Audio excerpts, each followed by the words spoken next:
The game of football starts in the trenches. That simple, not really much to think about there. Just what you hear is what you get. So here you got Chris Jones going unblocked. How does that happen? So here I'm going to break down this video, right? I'm starting off with the broadcast. This is the view that everybody's already seen. They're in empty. So that tells you right away that's either going to be a 5-man protection or 6. Here it's 5-man protection with Kittle chipping. So when we're watching film, we're breaking it down as a 5-man protection. So when you're watching this, Kelsey or Kittle is just chipping. So here, just watching the play go through. Looks fast, looks confusing at first. We're going to break this down. I've seen people argue, how come they just didn't, block the first 5 guys? That's called a 5-0 call. And every player is manned up, so that looks like a bear front. But the problem you have with that logic is Justin Reed, if he goes A or B gap, he's going to be running through an inside gap. If you went C gap, that's where that logic works. So in a 5-man protection, you want to protect your inside gaps first. The only time to make a 5-0 call is when you have a real bear front. That's when you have a nose guard in, because these are 5 pass rushers. They're not going to go back in coverage. What Spags does great is that Nick Bolton, that's not a nose guard. Justin Reed, that's not a linebacker. That's a safety. So that's where you got to think extra. Here, if you watch my previous videos, our right side's doing a half slide, while the weak side, the left side, they're protecting their A and B gaps first, or B and C gap, or third option is a A and C. Don't think that as an order. All this is figured out in a split second. Watching the play again, that's where you see the center pulling. The backside, they're not blocking down, so it looks hectic. It looks confusing. We're going to keep breaking this down. With the half slide, that's where you normally have guys just step into their left, protecting their the gap to their left. What they end up doing here, it's been called a pop or a molly call. The center is kicking out, so he has C responsibility. Guard's coming down. He's got A responsibility. Tackle's coming down. He's got B gap responsibility. So it's supposed to get the same results, but it's executed in a different way.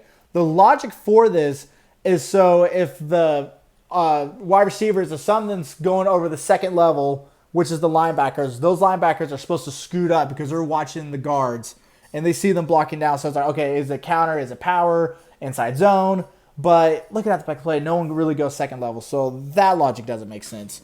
As I mentioned, the pop call is being performed. So on the back end, we already went over this. They're protecting, the weak side is protecting their inside gaps first, which will be, A gap for the guard, B gap for the tackle, or they'll go B and C, or you could have the situation of C and A, which commonly does happen. And the blitz that we have here, there's 6 guys rushing. So that tells you right away it's cover 0 if you watch the previous videos.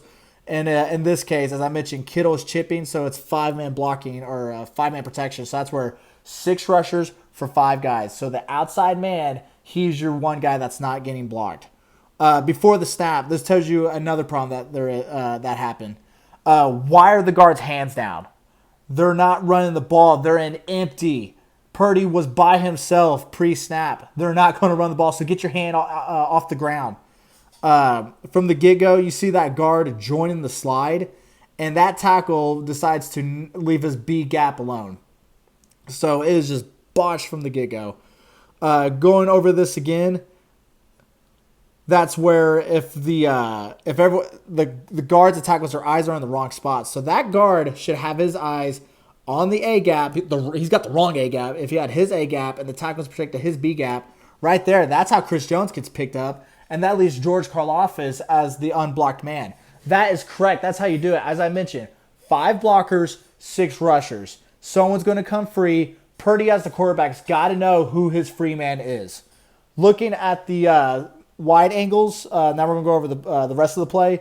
There is a single high safety. So pre-snap, is that cover 1? Is that cover 3? And as I mentioned again in the previous videos, what you see pre-snap does not automatically give you the answer post-snap.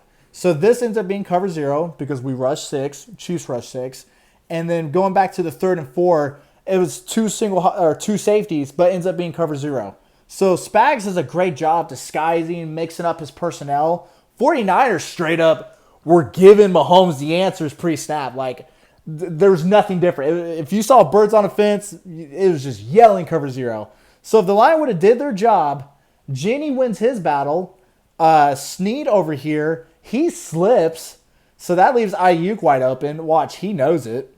And then even CMC, the most dangerous man with the ball, him and Tyreek, yeah, his guy gets rubbed slightly. If he catches that ball, who knows what happens? Coulda, woulda, shoulda, what if? But the reason why we're having these thoughts is because the line did not execute and or even got their logic on their X's and O's right. Even the play call with that pop or molly call, like, why are you doing that if there's really like not much of a play action going inside? So that's where I was watching videos the other day, and that's where KU and OSU, like, if you don't block the inside gap, it just ruins the play inside. I don't care if you're the GOAT on the greatest team of all time. Boom! It does not matter. And then even with Mahomes' perspective, I don't care if you're the best with Tyreek and Kelsey. Does not matter. Even Brady, Randy Moss, Wes Welker, Mahomes, Kelsey, Tyreek Hill. Like, this is a prime example. Wide receivers, those are the last guys, in my opinion, to focus on. Because if you can't block the X's and O's, who gives a damn? Everybody has to do their part for a receiver to get the ball. And that's the difference between losing and becoming a damn dynasty. So, value of this lesson, I'll freaking go a mile with this. You got to win the trenches. You have to win the trenches. I don't care who your quarterback and your skill players are. And there are answers if you have a bad line. You can go a lot of quick game, but that's where the D-line is going to be licking their chops and swatting the ball, and cornerbacks are going to be jumping the gun and picking you off. But, just playing back-to-back videos between Super Bowl 55 and right here, Super Bowl 58, if you can get the X's and O's figured out, like, you have a chance. As long as you have Mahomes, Chiefs have a chance if their offensive line does their part. Once again, thanks for watching.